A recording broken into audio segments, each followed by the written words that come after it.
नमस्कार साथियों, Aryan exam notes में मैं राम नरेश मिश्र आप सभी का स्वागत एवं अभिनंदन करता हूं। दोस्तों, आज मैं आप सभी के लिए पर्यावरण अध्ययन से जुड़े 30 महत्वपूर्ण प्रश्नों को लेकर उपस्थित हूं, जो सभी प्रकार की परीक्षाओं के लिए बहुत महत्वपूर्ण हैं और अक्सर परीक्षाओं में पूछे जाते हैं। तो इन सब प्रश्नों को अच्छे से याद कर लें और यदि हमारे चैनल पर नए हैं तो चैनल को सब्सक्राइब कर लें, बेल आइकन की घंटी दबा दें, अपने दोस्तों में शेयर करें, लाइक करें। तो आपका ज़्यादा समय न गवाते हुए आइए हम अपने वीडियो की शुरुआत करते हैं।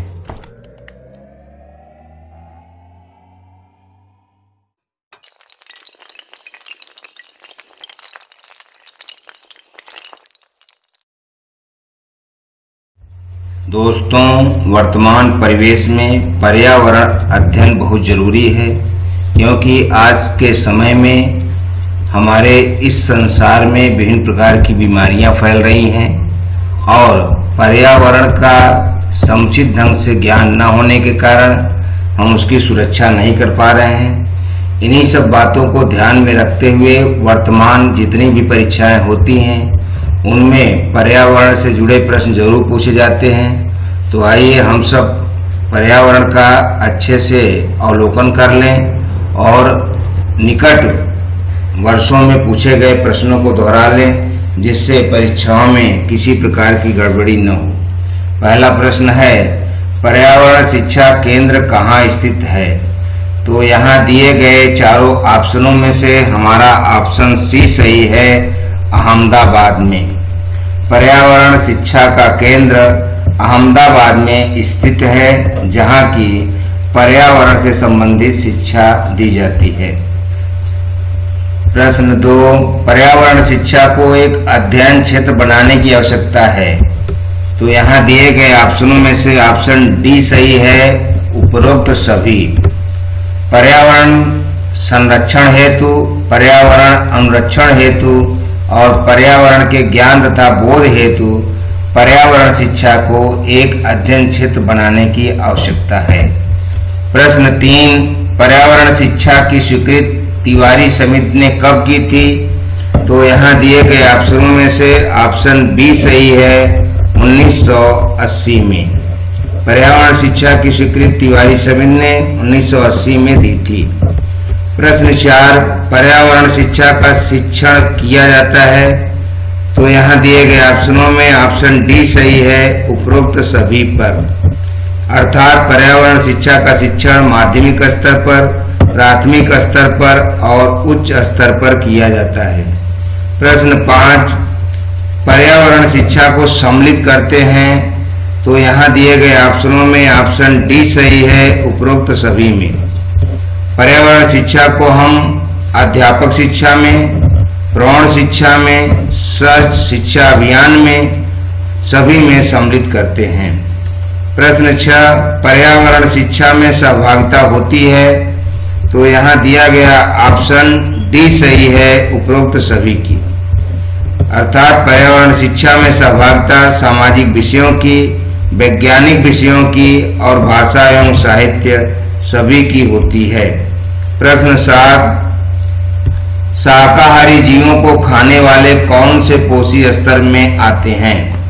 तो यहाँ दिए गए ऑप्शनों में से ऑप्शन सी सही है, तृतीय। शाकाहारी जीवों को खाने वाले तृतीय पोषी स्तर पे आते हैं। प्रश्न 8, निम्न में से कौन सा पारितंत्र का जैव घटक नहीं है? तो यहाँ दिया गया ऑप्शन डी सही है, खनिज। खनिज पारितंत्र का जैव घटक नहीं है, शेष विटामिन, वसा, प्रोटीन जैव घटक हैं। प्रश्न 9, वे उपभोक्ता जो दूसरे जंतुओं को अपना भोजन बनाते हैं उन्हें क्या कहते हैं? तो यहाँ दिए गए ऑप्शनों में से ऑप्शन ए सही है, गौण उपभोक्ता। वे उपभोक्ता जो दूसरे जंतुओं को अपना भोजन बनाते हैं उन्हें गौण उपभोक्ता कहते हैं। प्रश्न 10, वह जीव जो भोजन के लिए दूसरे पर निर्भर रहते हैं उन्हें क्या कहते हैं? तो यहाँ दिया गया ऑप्शन बी सही है, उपभोक्ता। वह जीव जो भोजन के लिए दूसरे पर निर्भर रहता है उन्हें उपभोक्ता कहते हैं। प्रश्न 11, पौधों द्वारा अजैव पदार्थों को जैव पदार्थों में बदलने की प्रक्रिया क्या कहलाती है? तो यहाँ दिए गए ऑप्शनों में से ऑप्शन डी सही है, प्रकाश संश्लेषण। प्रकाश संश्लेषण द्वारा हम अजैव पदार्थों को जैव पदार्थों में बदल देते हैं। प्रश्न 12, अजैव वातावरण तथा उसमें निवास करने वाले जीव जंतु, पेड़ पौधे एवं वनस्पतियों को सम्मिलित करने से किसका निर्माण होता है? तो यहाँ दिया गया ऑप्शन ए सही है, पारितंत्र। अजैव वातावरण तथा उसमें निवास करने वाले जीव जंतु, पेड़ पौधे एवं वनस्पतियों को सम्मिलित करने से पारितंत्र का निर्माण हो जाता है। प्रश्न 13, वे शाकाहारी जो पौधों का आहार करते हैं कौन से पोषी स्तर में आते हैं? तो यहाँ दिया गया ऑप्शन ए सही है, प्रथम। वे शाकाहारी जो पौधों का आहार करते हैं वे प्रथम पोषी स्तर पे आते हैं। प्रश्न 14, पौधे और जंतुओं के अपघटित ऊतकों का भोजन करने वाले को क्या कहते हैं? तो यहाँ दिया गया ऑप्शन डी सही है, अपरद भोजी। पौधे और जंतुओं के अपघटित ऊतकों का भोजन करने वाले को हम अपरदज भोजी कहते हैं।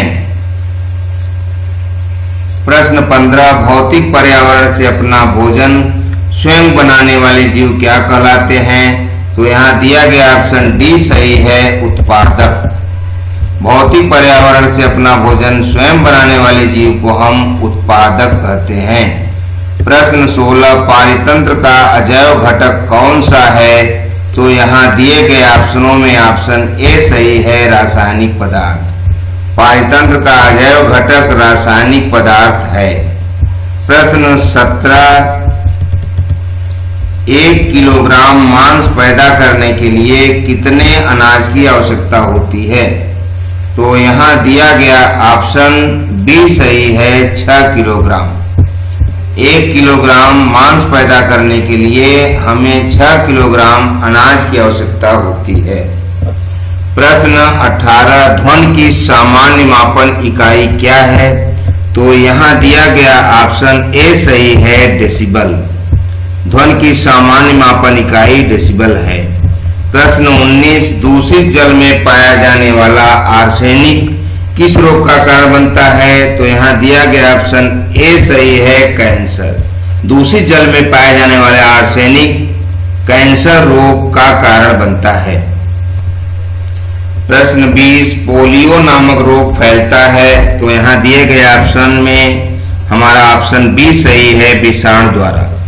पोलियो रोग विषाणु द्वारा फैलता है। प्रश्न 21, पेयजल का मान होना चाहिए विश्व स्वास्थ्य संगठन के अनुसार? तो यहाँ दिए गए ऑप्शनों में ऑप्शन बी सही है, 7 से 8.5 के मध्य। पेयजल का मान 7 से 8.5 के मध्य होना चाहिए। प्रश्न 22, मनुष्य द्वारा सांस लेने से उत्पन्न ध्वनि दर्शाता है? तो यहाँ दिए गए ऑप्शनों में ऑप्शन ए सही है, 20 डेसिबल। जो मनुष्य सांस लेता है उसमें ध्वनि 20 डेसिबल उत्पन्न होती है।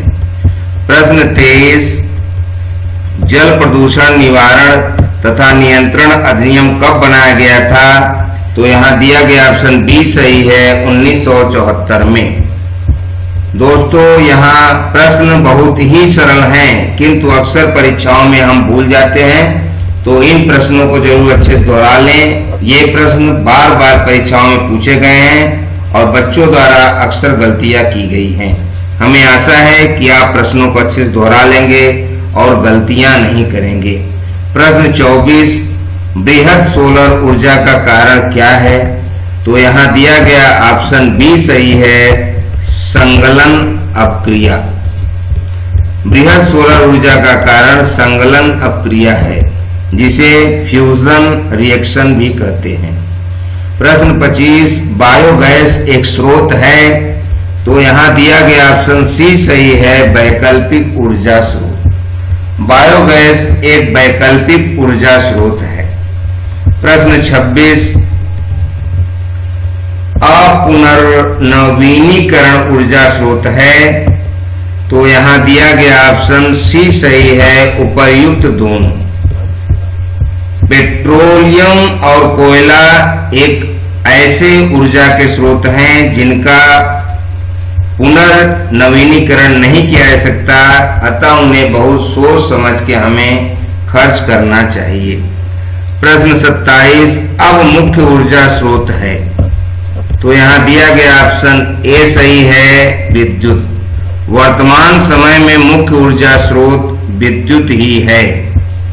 प्रश्न 28, पेट्रोलियम परिष्कृत किया जाता है, तो यहाँ दिया गया ऑप्शन सी सही है, प्रभाजी आसवन द्वारा। पेट्रोलियम प्रभाजी आसवन द्वारा परिष्कृत किया जाता है। प्रश्न 29, सभी ईंधन मुख्यतः यौगिक होते हैं, तो यहाँ दिया गया ऑप्शन ए सही है, कार्बन के। सभी ईंधन कार्बन के मुख्यतः यौगिक होते हैं। और इस वीडियो का अंतिम प्रश्न, प्रश्न नंबर 30, जीवाश्म ईंधन है, तो यहाँ दिया गया ऑप्शन सी सही है, उपर्युक्त दोनों। कोयला और पेट्रोलियम दोनों जीवाश्म ईंधन हैं जो जमीन के नीचे बहुत ही दूरी पर कई हजार करोड़ वर्षों के पश्चात परिवर्तनीय हुए हैं। दोस्तों, आपने पूरा वीडियो देखा। आज आप सभी के लिए हमने 2 सवाल भी दिए हैं, जिनके उत्तर हमें कमेंट बॉक्स में जरूर बताएं। और यदि आप हमारे चैनल पर नए हैं तो चैनल को सब्सक्राइब कर लें, जिससे हमारे द्वारा प्रसारित वीडियो समय समय पर आपको मिलते रहें और आपकी परीक्षा की तैयारियां होती रहें।